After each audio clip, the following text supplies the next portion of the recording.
Super hits 93.5 red FM पर मैं हूं अंकुर आपके साथ, और इस वक्त मेरे साथ हैं मेड इजी ग्रुप के सीएमडी मिस्टर बी सिंह। और गेट के जो स्टूडेंट्स हैं वो काफ़ी परेशान हैं क्योंकि सारे डेट्स आ गई हैं, एग्जाम्स होने वाले हैं। अभी धीरे धीरे ऑडियंस बिल्डअप हो जाएगी, इसमें लोग पूछेंगे वैसे आपसे।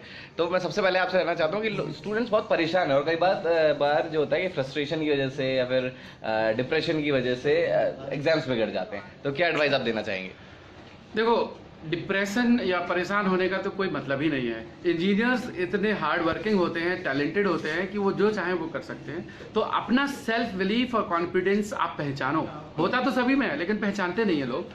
दूसरा यह है कि जो एग्जाम होने वाला है, आपको करना क्या है कि एग्जाम में गलतियां ना हो, एग्जाम का सिलेक्शन सही हो। ऐसा ना हो कि कॉम्प्लेक्स क्वेश्चंस में आप ज़्यादा टाइम दे दें और डिफिकल्ट क्वेश्चन में ही अपना टाइम वेस्ट कर दें और आते हुए सवाल आपके अनअटेम्प्टेड छूट जाएं। तो सिलेक्शन ऑफ क्वेश्चन अच्छा करो, इंस्ट्रक्शंस को केयरफुली रीड करके, क्योंकि ऑनलाइन एग्जाम है तो गलतियां होने के चांस बढ़ जाते हैं। वर्चुअल कैलकुलेटर होने वाला है, यूज होने वाला है गेट में, तो आप उसकी प्रैक्टिस अभी कर लीजिए। आईआईटी की साइट्स पर भी वर्चुअल कैलकुलेटर अवेलेबल है और मेडिजी की वेबसाइट पर भी वर्चुअल कैलकुलेटर है, ताकि वर्चुअल कैलकुलेटर की प्रैक्टिस रहेगी आपको तो गलतियां होने के चांस कम हो जाएंगे। इसके अलावा जो आपके नेक्स्ट 4-5 दिन बचे हुए हैं एग्जाम के, और कुछ लोगों के लिए जिनका 12 तारीख को एग्जाम है उनके पास तो लगभग 2 हफ्ते का समय है, तो आप अपने नोट्स पर ही फोकस करो। कोई नई चीजें इस समय मत पढ़ो जो पहले नहीं पढ़ी हैं, ताकि ऐसा ना हो कि आपकी नई चीजों में टाइम देना शुरू कर दो, पुराने सब्जेक्ट आपके बिना रिवीजन के छूट जाएं। तो रिवीजन पर फोकस करिए, जो इंपॉर्टेंट एरियाज हैं, फॉर्मूलेज हैं, उनको और कंठस्थ करिए, और नई बुक्स या नई किताबें लास्ट मोमेंट पर मत पढ़िए। एक और, अपने आप को जब हम कंपेयर करते हैं किसी अपने दोस्त से या किसी दूसरे स्टूडेंट से, तो लास्ट मोमेंट में आप उनसे कंपेयर करिए जिनकी परफॉर्मेंस आपसे नीचे है, ताकि आपका कॉन्फिडेंस ज्यादा बिल्टअप हो। हाँ, जो स्टूडेंट अगले साल के लिए तैयारी करेंगे और उनको 1 साल बाद एग्जाम में लिखना है, तो उनको मैं कहूंगा आप उनसे कंपेयर करो जो आपसे आगे हैं। लेकिन इस समय जब आपको एग्जाम देने जाना है तो आप उनसे कंपेयर करो जिनकी परफॉर्मेंस आपसे कम रहती है, तो आपको पता लगेगा कि आप ऊंचाई पर हैं और आप अच्छा कर सकते हैं, आपका कॉन्फिडेंस ज्यादा अच्छा डेवलप होगा। और कुछ रिहर्सल करो, प्रैक्टिस करो। रिहर्सल और प्रैक्टिस में आप उन गलतियों को आइडेंटिफाई करो जो एग्जाम के लिए प्रॉब्लम बन सकती हैं, और ऐसी गलतियां एग्जाम में दोबारा ना हो, उसके लिए आप अपना एक प्लान बनाओ और उसको धीरे धीरे इंप्रूव करो, ताकि एग्जाम में जब 1 हफ्ते बाद आप फेस करें तो कोई गलती ना हो। बिल्कुल सर, स्ट्रेस रिलीज करने के लिए क्या करें? आपको भी स्ट्रेस होता होगा कभी कभी, आप क्या करते हैं? हाँ, मैं स्टूडेंट्स को हमेशा सजेस्ट करता हूँ कि स्ट्रेस कुछ नहीं होता है, स्ट्रेस को हम बनाते हैं और हमारी सोच पर डिपेंड करता है। जब हम प्रोग्रेसिव माइंडेड होते हैं और पॉजिटिव सोच रखते हैं और मुझे लगता है कि ये कोई समस्या ही नहीं है, इसको तो मैं कर सकता हूँ, तो स्ट्रेस डेवलप नहीं होता। स्ट्रेस तब डेवलप होता है जब हम उसके कॉन्सिक्वेंसेस को विजुअलाइज करना शुरू कर देते हैं कि मेरा सिलेक्शन नहीं होगा तो मेरा क्या होगा, मैं क्या करूंगा, मेरे पेरेंट्स प्रेफर डालेंगे, मेरे फैमिली मेंबर्स क्या कहेंगे। तो मैं कहूंगा कि आप आगे 1 महीने, 2 महीने या 2 साल के बाद के बारे में मत सोचो, आप सिर्फ अभी के बारे में सोचो। आप इस समय ये सोचो कि मेरा जो समय बचा हुआ है ये मेरा बहुमूल्य समय है और इसी बार मुझे सिलेक्शन लेना है, और आप कॉन्फिडेंस रहिए, कोई गलतियां ना हो, तो स्ट्रेस डेवलप नहीं होगा।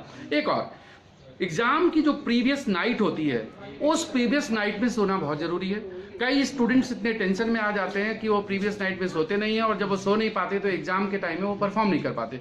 ऐसा इसलिए होता है कि हम ओवर द नाइट 24 आवर्स पढ़ने की हैबिट डाल लेते हैं, फिर एक दिन पहले भी उसी रूटीन को फॉलो करते हैं। तो मैं सजेस्ट करूंगा कि अब वो समय आ गया है कि आप अपने रूटीन को वापस ट्रैक में लाइए। रात में सोना, दिन में पढ़ने की कोशिश करिए, और रात में कम से कम 6 से 7 घंटे की नींद पूरी लीजिए, और अपना दिन में पढ़ाई करिए। लेट इवनिंग तक पढ़ लीजिए, बट बहुत लेट नाइट तक मत पढ़ाई करिए।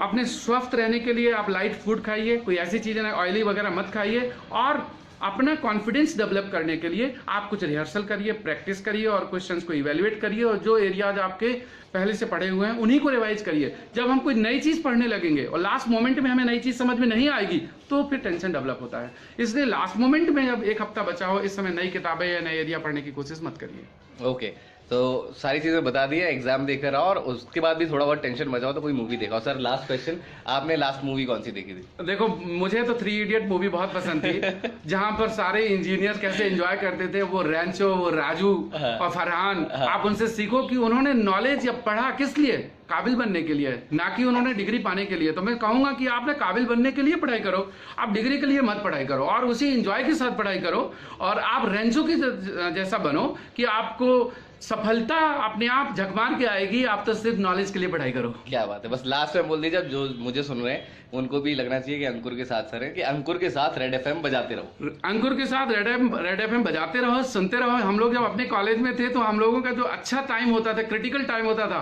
तो हम लोग ना एफएम सुन करके म्यूजिक के साथ ही पढ़ा करते थे और उसके रिजल्ट सामने हैं। और मैं आपको भी सजेस्ट करता हूँ कि अपना मूड लाइट रखो, म्यूजिक और एफएम सुनते रहो, पढ़ाई करते रहो और अपने आप को डिसिप्लिन रखो। मेरी तरफ से सभी गेट एस्पिरेंट्स के लिए बहुत बहुत शुभकामनाएं, और मैं चाहूंगा कि आप बहुत अच्छा करो करियर में, और आपको जो भी सहयोग हमसे चाहिए, मेडी जी से चाहिए या मुझसे चाहिए, तो आप मुझसे ऑनलाइन लर्निंग प्लेटफॉर्म में आप सहयोग ले सकते हैं। बिल्कुल, थैंक यू थैंक यू।